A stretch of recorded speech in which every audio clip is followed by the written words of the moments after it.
Member ng Eat Bulaga, The Singing Queens, tatlo na lang ba? Mahigit 5 buwan na nga ang nakalipas ng palitan ang Paraffy ng bagong segment na The Age is Right.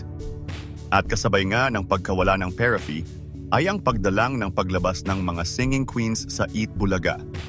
Sa sobrang dalang nga ay halos 3 o 2 beses na lang sa mga nakalipas na buwan kung mapanood ang buong grupo na magkakasama na mag-perform sa show.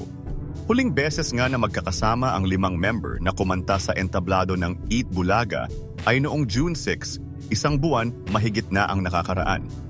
Bagamat panakanaka, masaya pa rin naman ang mga supporters ng grupo na napapanood pa rin sila sa Eat Bulaga kahit pa naiilan lang sa mga member nito ang napapanood sa show.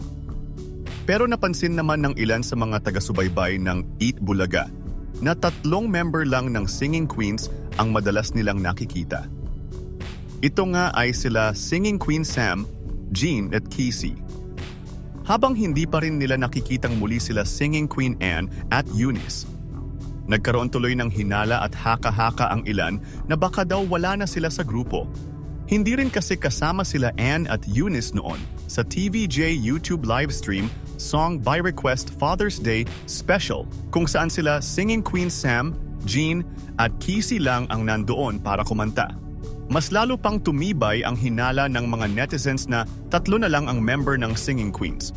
Dahil sa official Instagram account ng grupo na pinapalow ng TVJ Production, makikita na tanging sila Singing Queen Sam, Jean, Casey lang ang nakapost. At bukod tangi lang din silang 3 ang nasa following list nito kasama ang TVJ official.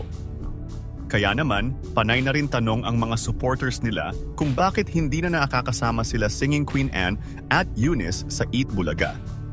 Gayunpaman, wala pang pahayag ang TVJ official na magpapatotoo sa hinala at haka-haka ng ilan na baka daw di umano ay 3 na lang ngayon ang member ng Eat Bulaga, The Singing Queens.